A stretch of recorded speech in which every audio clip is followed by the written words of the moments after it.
Emotional wins in sports. I thought rugged guys played sports. At least that is what they consistently claim. That these athletes are almost beyond human, the toughest people out there, the people who didn't listen to haters at a young age, who played with people older than them, who stayed up until 2 in the pouring rain just to improve their dribbling or throwing accuracy. That is what we believe, that only the toughest and strongest make it. It can range from occasional tears to frantic sobbing, shouting, emotional outbursts, or even humor in its own right. These instances occur many times. Here are the top 10 sports history moments that made people cry the most. Hope you had fun. Number 11, Mariano Rivera's final pitch. Although Mariano Rivera, the former closer for the New York Yankees, was removed from his final game at Yankee Stadium last year, it couldn't have been more perfectly staged given that he is the greatest relief pitcher in baseball history. Pettitte and Derek Jeter, who has had the honor of having Rivera as their teammate since 1995, gave him the hook instead of having his manager Joe Girardi take the ball away, though Pettitte did leave New York briefly. There wasn't a dry eye in the house because the trio not only joined the league together but also helped the Yankees win 5 World Series championships. Number 10, Chris Bosh after the NBA Finals. After the team's devastating loss in the NBA Finals, the Big Three member who presumably felt the least pressure broke down and cried. Bosh has previously shed a few tears during live television appearances, including during the post-game news conference when the Heat fell to the Magic despite being up 22 points in the regular season.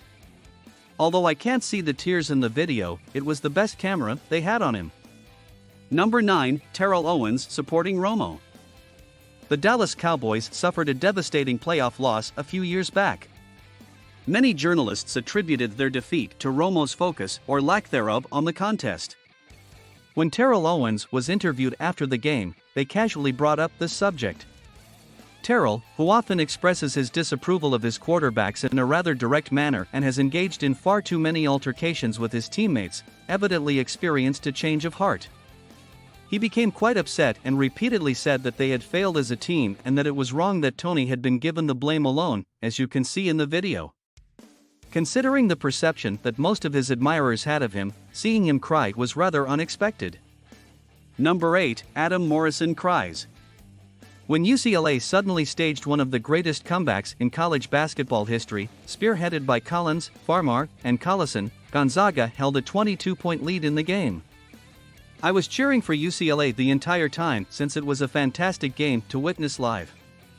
But it was terrible when Adam Morrison realized he had lost the game. He was so confident he would win and began sobbing. Unfortunately, you really can't blame him for sobbing in this situation. Number 7, Brett Favre makes his first retirement. Favre's initial retirement was very emotional. For 17 years, Brett was arguably the best quarterback to ever play the position.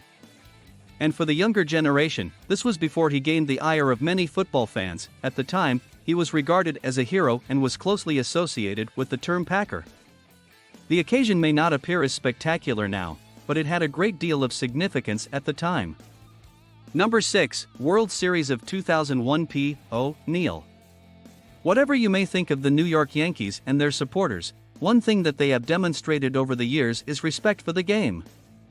Fans started chanting Paul O'Neill when the Yankees were down 2-0 in the 9th inning of their final regular season game against the Arizona Diamondbacks in Old Yankee Stadium during the 2001 World Series. O'Neill, who was playing right field, undoubtedly felt the chills as he heard the chant continue throughout the entire inning. The former All-Star, a Yankee since 1992, had declared his plans to retire after the season, and the fans planned to show him just how important he was to the team by showing him 4 World Series championships. Number 5, on Father's Day, Michael Jordan. One of the most emotional moments in sports history may be this one. Jordan won a championship on Father's Day, even though his father had been slain earlier in the year.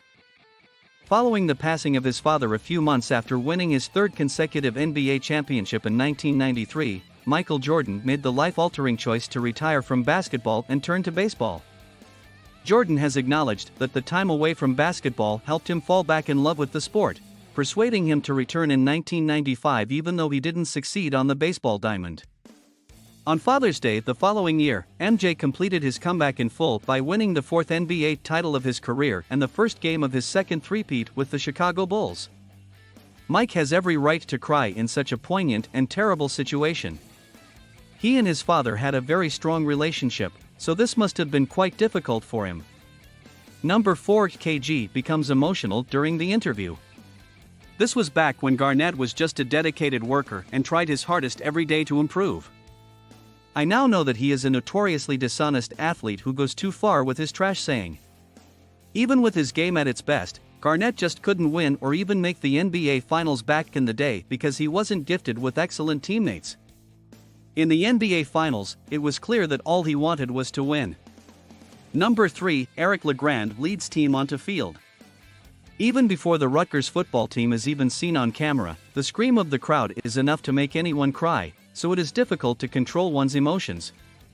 The squad battled through the snow to face the West Virginia Mountaineers, led by the paraplegic Eric LeGrand, who suffered the injury while playing for the Scarlet Knights a year earlier.